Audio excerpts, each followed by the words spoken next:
Hello everyone, and welcome to another LEGO Transformers video.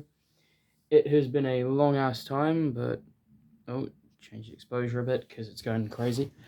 But today we have Bumblebee in Jeep mode. No, I just lock my exposure because it keeps changing itself and it's annoying me. Yeah, I've figured out exposure, don't worry. Like, my videos are no longer gonna be like just pure glow emanating off the figures, which is good because then you can really admire this Jeep Bumblebee. So this is actually using the same frame as my Beast Wars Bumblebee, where he turned into a literal Bumblebee. But this one, instead of that, is a Jeep based off of how. This isn't the same as he appeared in the Bumblebee movie, but it's the same alt mode because I really like the topless yellow Jeep. It looks awesome. He has got some flair on him though, like he's still got the Stinger and the Stinger Blaster. Kind of see it as like a boost in the vehicle mode, but it can just be removed. You could also optionally swap this out for a rear tire, but bear in mind this does go on the front of the bot mode, so that would have to parts form off to not make him look garbage. It's got some detail in there, like some seating. It's got 4 big old wheels. It's got a nice bumper, headlights. You can also, that would just happen. This doesn't really clip together because it didn't really need to. I'll bring in a minifigure as well to show his scale a little bit with something that's more familiar. Uh,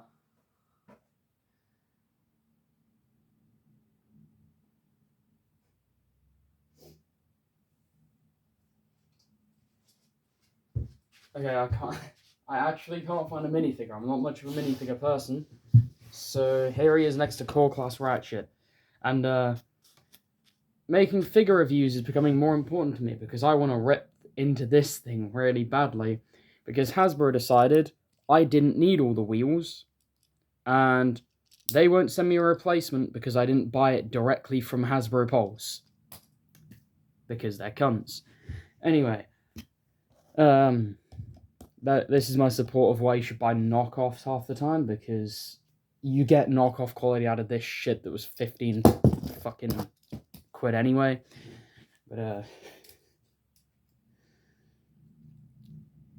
yeah, even for core class, that thing is fucking awful. But anyway, enough of that. For weapons, we just show off, like, other than the Stinger, he does also have a hammer. Same weapons that the old one had, and it's not the same transformation, but it's similar. So to start off, this is one thing that is very similar. What forms the back of the Jeep, we're going to fold that up like that. And then just fold out the arms. We're also going to pop the Stinger off because it's not needed. We're then just going to lift the entire bottom of the Jeep up. We're going to come to the front here, and we're going to hinge this and hinge this, creating his feet. And this is some faux forming because these are made to look like the headlights of the Jeep, to make it look as if just the front of the Jeep has popped off and formed the legs more G1 style. And that is his legs done. We can then come up to the body here, and we're going to just collapse this, which hides the seat and windscreen. Fold this down, bring his legs up. We can then force the sides over the head and flip the head down. And then just get him situated. Then we have Bumblebee in his robot mode. Now, if you did want to make this look like the Jeep Bumblebee from the movie, you could change up the faux forming of the feet to get rid of these pieces here and here, make these pieces black, and then just change the chest piece to have the headlights on it. Although you do have to bear in mind, if you do that, you will have the headlights on the back of the truck. Not the truck, the car. Although he does also have the actual ones on these wings that you can angle anyway. You can angle them up a bit if you want more prominent wings. I prefer them down. But this is his robot mode. It's very similar to the old one, of course, with extra kibble, with like the wheels on his legs and his arms and these chunks instead of the what used to be actual bee wings. Can of course give him his hammer. Got a little spot on the handle where I can clip into his hand. And for a Stinger Blaster, we're going to pop the hand off, plug it onto there, and then just plug the Stinger Blaster on to make it look like his hand has like morphed out, like transformed out of the way, and the Stinger Blasters came out of his arm. You could make another one of these and have the exact same thing on the other side, but I'm going to display him with a hammer so I didn't bother with it.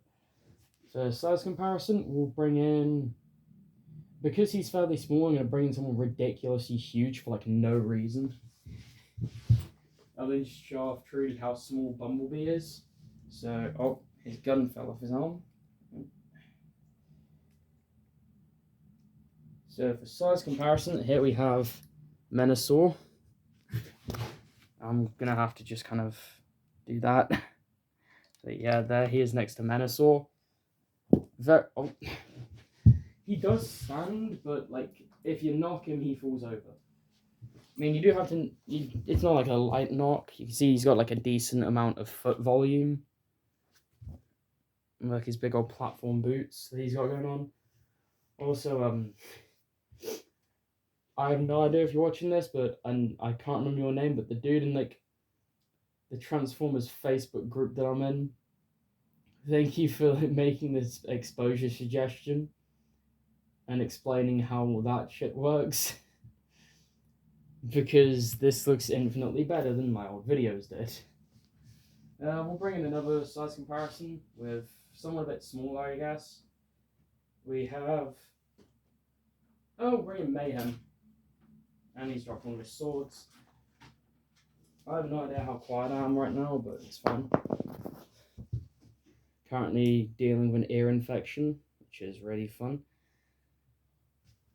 There he is next to a character that is very similar to him in design and aesthetic with Mayhem. I say more a little bit aesthetic with it being a little yellow Autobot. Yeah, Mayhem is a little more violent looking than Bumblebee.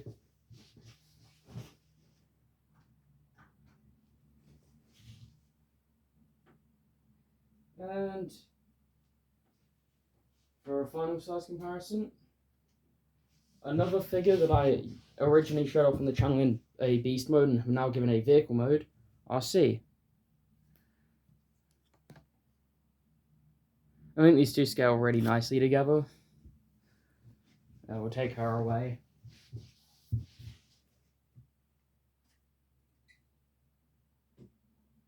And just for a bit of fun, because I like this figure a lot, first edition Cliff Jumper from Transformers Prime. Who, there may or may not be a review coming on at some point, but it's all good.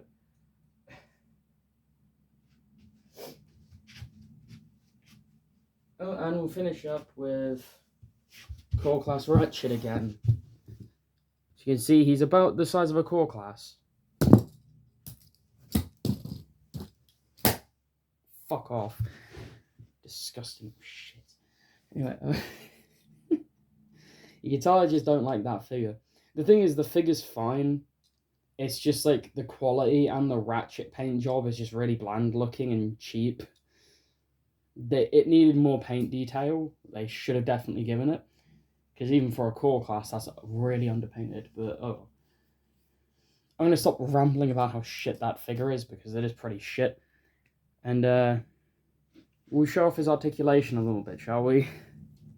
So, we've got a ball joint in the top of the arm, and a hinge at the elbow. This hand does not like holding the hammer. That's just an issue with this clip piece, though. Head can go really far up, and that far down, but it looks a bit odd doing it. Though he does have a floating head because of transformation, but yeah. Ab crunch, he doesn't have anything forward, but he does have a lot back. Like he can just fold in half. That's more just transformation. You can also, this isn't transformation, this is just something that's there. Oh, he doesn't want to actually. I was going to show that he could tilt at the waist, but he can't. He does have a slight waist swivel. Not a lot, though. Legs can go... I mean, if we get the arms out of the way, they can go very far back. If I just mistransform this up a little bit, to show off, they can go all the way up. Can... Not quite 90 knees, but... That's fine with me. Another swivel there as well. If you want to utilize that. That's all the articulation he's really got. He doesn't have a lot going for him because he is super tiny. And I mostly focused on transformation with this guy, while giving him some posability. So I'm going to get on to recording my next video, which is going to be G-Axis, and at some point I'll get around to Unicron. Because Unicron's a fun one. It's not as big as you think he'd be. It's actually fairly small, but he's still a fun little figure. I hope you guys enjoyed, and I'll see you all in the next video, which will be G-Axis. Whee!